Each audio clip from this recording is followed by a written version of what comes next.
Tonight, the massive strike shutting down the nation's second largest school district. More than 30,000 staff members, including school aides, bus drivers, cafeteria workers, and custodians, walking off the job in Los Angeles. Tonight, a reality check here, what they're earning right now and what they say they need just to pay the bills. Se ve y se siente. Nuestras escuelas no se venden.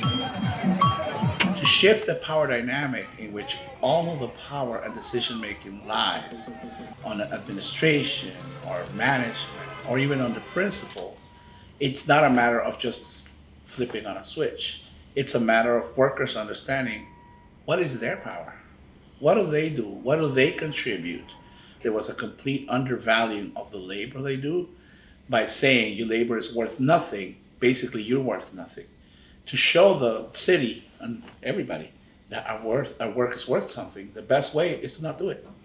And to do that together is what made the city of LA realize, shoot, without these workers, the city just doesn't run. So the strike was necessary in that. And then if we gain value by doing that, then we make that value happen by ensuring that our wages are better. I want the school district to understand this. We are not just bodies in the classroom.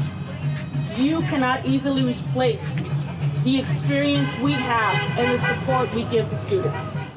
You know, fear is always the biggest thing. And I'll be honest, we've all been on that boat where, we're living paycheck to paycheck. Most of them are low income.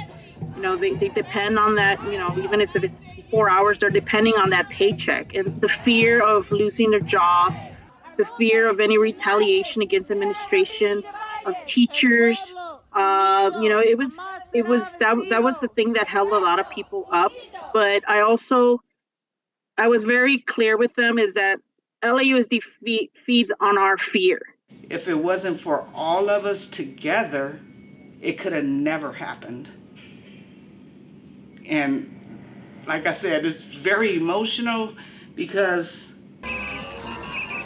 at the beginning, folks was like, no, I don't want to do it. No.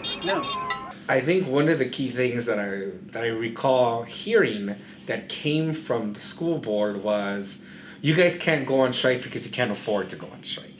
That really hit me because it's like, I can't afford to even stay here.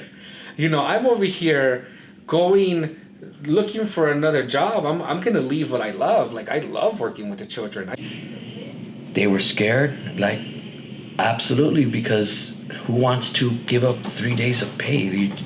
Most of us can't afford that. The majority of us, we live and we work paycheck to paycheck. And it was tough.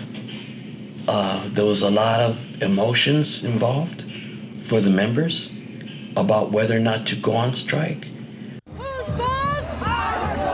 Thousands from the Service Workers Union, SEIU, walked off the job Tuesday, effectively shutting down the nation's second largest school district as teachers vowed to not cross the picket lines. I feel very proud because I've been with this union since I started with this district. I've been here for over 15 years, and I have never, when I've been to rallies, I've been to walkouts, I've been to supportive striking, I've been through a lot of it, and I have never, ever seen a turnout like we received.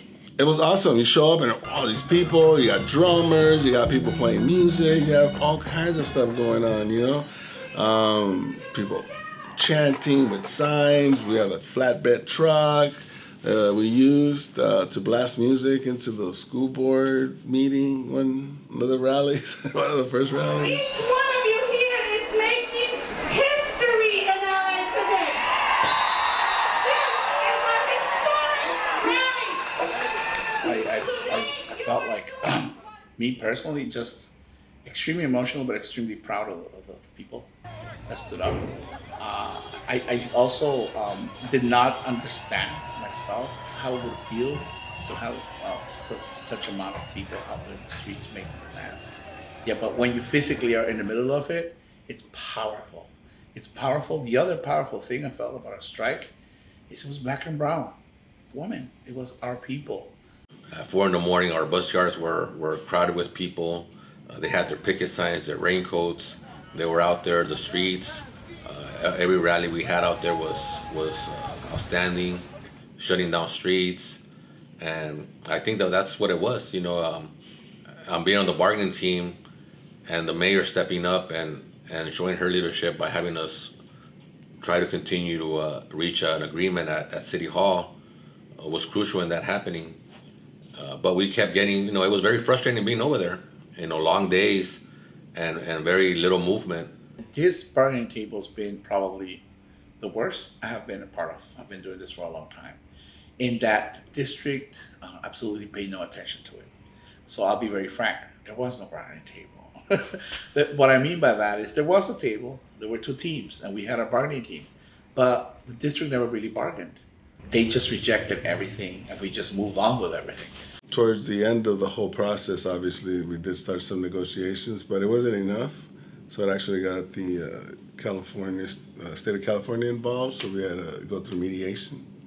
But it took for someone else to be the mediator, along with us putting the PERG charge together, and they had the mediator come in, the lawyers come together and sit down with us in City Hall, and Karen Bass had a room for us. I think the significance of this is huge. And it's great that it's 30% and all the other things you got.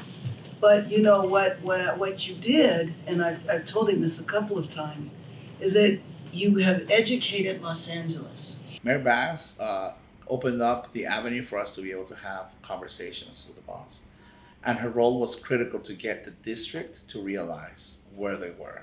Because I don't think LAUSD really realized, that they had to settle this. I think they thought that if it weren't for Mayor Bass, it wouldn't have settled probably. She met with our members and understood the issue and internalized the issue. So reaching this agreement is something that's going to help a lot of people out, and it's our first step, right? We're way behind on our contract. We're ready to do our next contract, but for right now, it was perfect. Everything lined up, and we were able to get a very good wage increase, more hours, healthcare benefits, base changes, but it's not over yet, right? We're going to continue fighting for more staffing and more hours and other classifications that also require it. Okay, Mr. Schmerlson? Yes. Mr. Melvoin? Ms. Gona? Yes. Ms. Gona? Yeah. Yes. Ms. Ortiz-Franklin? Yes. Board President Goldberg? Yes. All right, the consent calendar has now passed. There we go, there we go.